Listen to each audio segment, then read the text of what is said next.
Hi everyone, myself Dr. Muralidharan. I welcome you all for lecture on elements on communication system.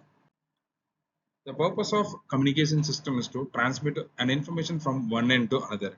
So here I represented the block diagram for a general communication system where it starts from information source, then input transducer, transmitter, then channel, then it is connected to receiver, and the last one is output transducer.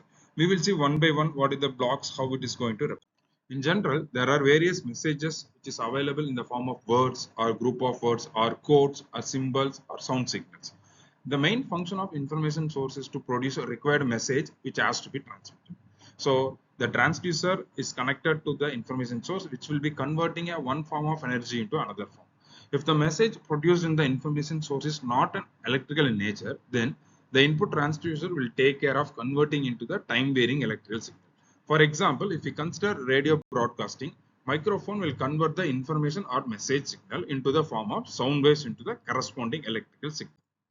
The function of transmitter is to process the electrical signal which is produced from the transducer from different aspects. For example, if you consider the radio broadcasting, the obtained electrical signal is processed to restrict its range of audio frequencies. Here we introduce the concept, we call it as modulation, which is the main function is done in the transmitter. In modulation, the message signal is superimposed upon the high frequency carrier signal. So inside the transmitter, the signal processing such as restriction of range of audio frequencies, amplification process and modulation process are achieved. All these processing of the message signal is done for ease of transmission of the signal through the term channel means that it is a medium through which the message travels from transmitter to the receiver.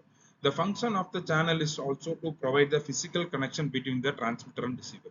Here we have two types of channels, namely point-to-point channels and broadcast channels. Example of point-to-point channels are wire lines, microwave links, and optical fibers. Wire lines are operated by the guided electromagnetic waves and they are used in local telephone transmissions. When we consider the microwave links, they are used for long distance telephone transmission, but transmitted signal is radiated as electromagnetic waves in free space. When we consider the optical fibers, they are having low loss, well controlled, guided optical medium which is used in optical communication. All these three channels operate differently, but it will provide the physical medium for transmission of signals from one point to another point. Therefore, it is termed as a point-to-point channels. In broadcast channels, the channels provide a capability where several receiving stations can be reached simultaneously from a single transmitter. Example, broadcast channel is a satellite in geostationary orbit which covers about one-third of Earth's surface. During the process of transmission reception, the signals get distorted due to noise introduced in the system.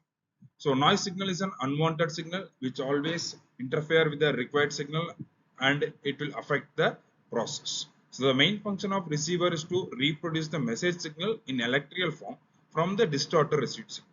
So it can be accomplished by the process known as demodulation or detection. So demodulation is a reverse process of modulation carried out in the transmitter.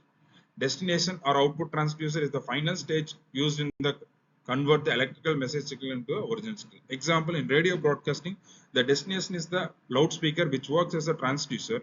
It's like a converting your electrical signal to a form of original sound signal.